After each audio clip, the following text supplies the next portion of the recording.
Bonjour à tous, je vous invite à vous abonner à cette chaîne, à aimer, à partager, à commenter ces vidéos, c'est très important. C'est une manière de nous soutenir. Merci à vous tous. Bonjour Emmanuel Bléry. Bonjour. Alors vous êtes député Rassemblement National du Pas-de-Calais et je voulais vous interviewer aussi parce que vous êtes ce qu'on peut appeler un élu enraciné. Enfin en tout cas, c'est ce qu'on peut dire de vous. Est-ce que vous pouvez nous expliquer pourquoi vous êtes un élu enraciné ?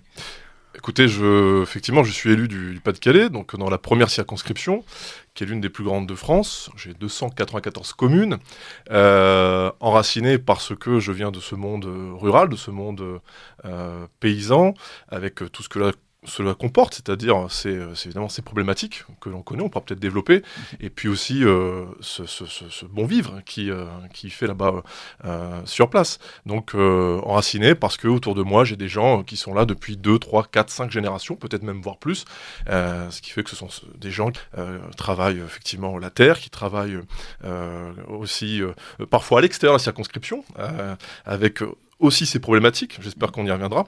Voilà pourquoi je suis un élu enraciné. Alors vous êtes une circonscription qui est à 90% rurale. Elle est exclusivement rurale, je dirais même, parce qu'au pire, on a des bourgs de 4 ou 5 000 habitants, donc en fait, finalement, c'est semi-urbain. On a à chaque fois autour, il nous reste quand même des agriculteurs, il nous reste des paysans, des chasseurs, heureusement, et puis on a un nombre de communes, 90% de mes communes ont moins de 1000 habitants, parfois quelques dizaines d'habitants. Voilà, donc, ça veut dire quelque chose dans ce pays encore, cette ruralité, ce monde paysan que l'on doit à tout prix défendre, mettre en valeur et surtout préserver. Alors vous l'avez dit à l'Assemblée nationale, en 10 ans, 100 000 exploitations agricoles ont déjà disparu, avec toujours plus de contraintes pour les agriculteurs. La Macronie a saboté en quelque sorte l'agriculture française.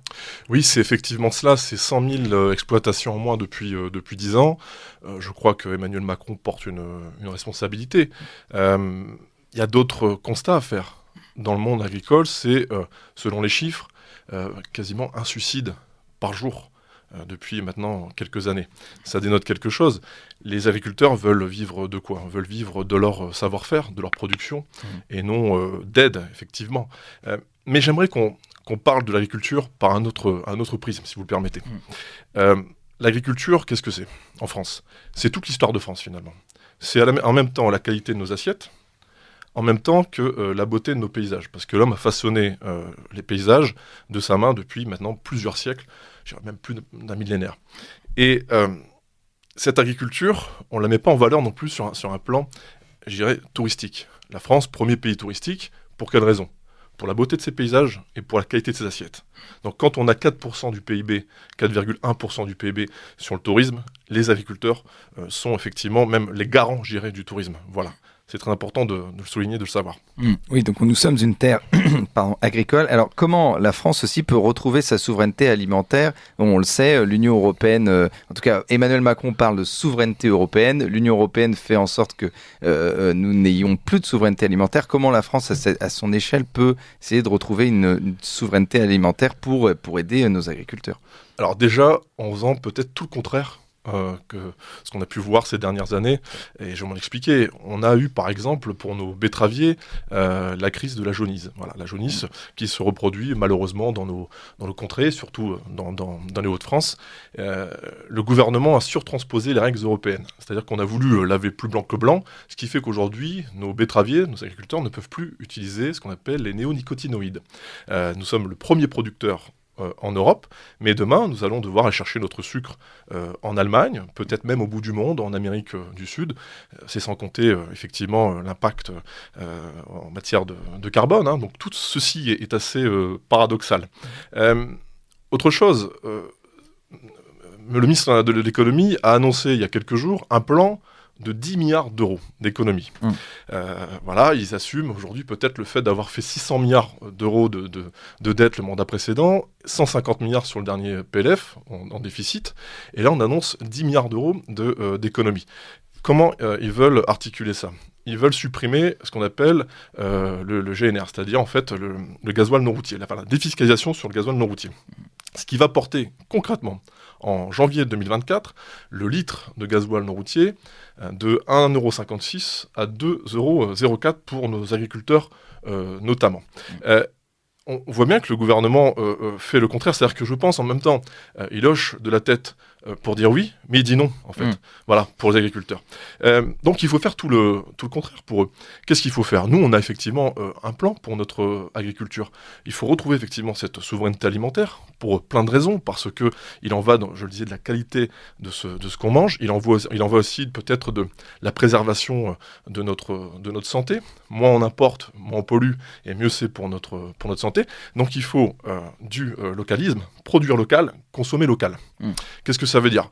Moi j'en ai marre, je vous le dis comme je le pense, de consommer toute l'année des fruits, des légumes du monde entier qui sont franchement, excusez-moi l'expression, dégueulasses. Voilà. Nous, dans le Pas-de-Calais, on a des endives, on a des bonnes pommes, on a des bonnes pommes de terre. Dans le Var, ils ont des melons, ils ont des olives. On peut déjà échanger entre nous, pas besoin d'apporter de je ne sais où tel ou tel fruit ou légumes. Ensuite, il faut redonner la priorité à nos agriculteurs dans la commande publique. Voilà. On a tout un tas de marchés publics dans notre pays, dans toutes les strates des administrations, et il faut leur donner cette priorité. Ensuite, effectivement, il faut mettre fin à ce projet de défiscalisation sur le gasoil non routier, mais il n'y a pas que ça. Nous, on est pour, encore une fois, baisser la taxe sur les énergies de 20 points à 5,5. Voilà des mesures pérennes, concrètes, qui amèneront, je pense, à faire revivre notre agriculture. Parce que de laisser notre agriculture comme ça sur le bas-côté, réellement, c'est laisser la France sur le bas-côté. C'est son histoire. Alors, je voulais vous parler d'un autre sujet dont fait face la France rurale, c'est la répartition des migrants, notamment donc, dans les campagnes. Ça, vous avez eu des témoignages, notamment de personnes qui ont eu à faire face à ce nouveau défi de la ruralité, c'est-à-dire qu'aujourd'hui, les migrants ne sont plus seulement dans les grandes villes, mais aussi donc dans les campagnes. Alors, effectivement, le gouvernement et le président de la République ont annoncé l'année dernière cette volonté de répartir les migrants dans nos campagnes. Très clairement, la ruralité n'a pas besoin de migrants. La ruralité a besoin de subventions pour rénover ses églises, a besoin de solutions pour lutter contre les déserts médicaux. La ruralité a besoin d'emplois, a besoin de services publics. On n'a pas besoin de migrants. Moi, je discute avec les maires de ma circonscription. Je vous le disais tout à l'heure, j'ai quelques communes d'une superficie assez supérieure. Et quand je dis superficie assez supérieure, c'est un nombre d'habitants de 4 à 5 000 habitants. Je discute aussi avec les maires des petites communes. Pour eux, il est hors de question de recevoir cette immigration que l'on voit déferler dans notre pays, dans nos banlieues, dans nos villes moyennes. Aujourd'hui, on a fait le constat depuis 5 ou 6 nuits de ce qu'amène aussi cette immigration. Les choses sont assez claires. Le gouvernement veut effectivement ventiler cette immigration sur le territoire en vue de faire supporter à chacun, je dis bien, le coût de cette immigration, le coût moral, le coût physique et même le coût de cette violence. Il y a quelque chose d'assez important à souligner.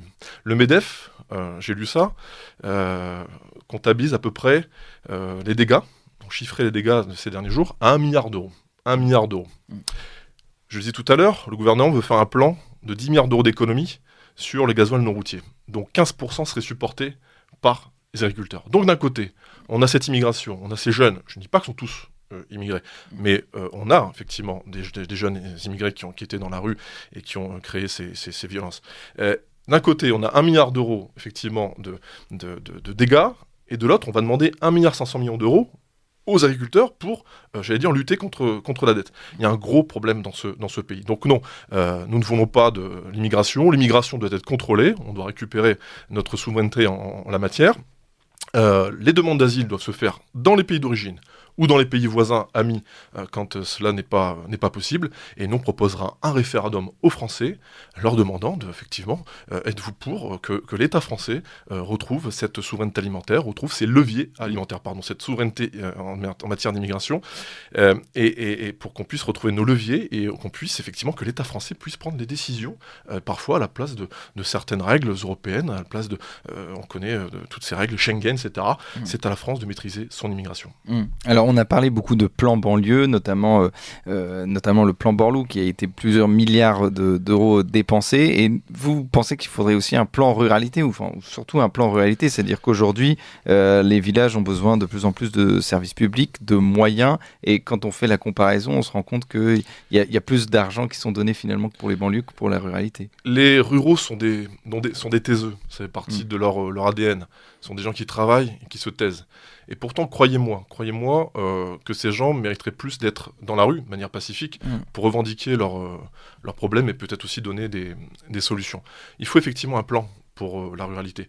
Je crois que, et notre président Jordan Bardella l'a rappelé, qu'il était plus facile d'avoir 20 ans et d'être en banlieue parisienne, avec tous les services publics, souvent gratuits, plutôt que se retrouver dans la Creuse ou dans le Cantal dès lors qu'on a 20 ans. Donc, la banlieue de Nanterre est à 800 mètres de la Défense. Oui, tout à fait, exactement. Oui. Donc ça aussi, c'est assez paradoxal, ce grand monde économique face à cette banlieue.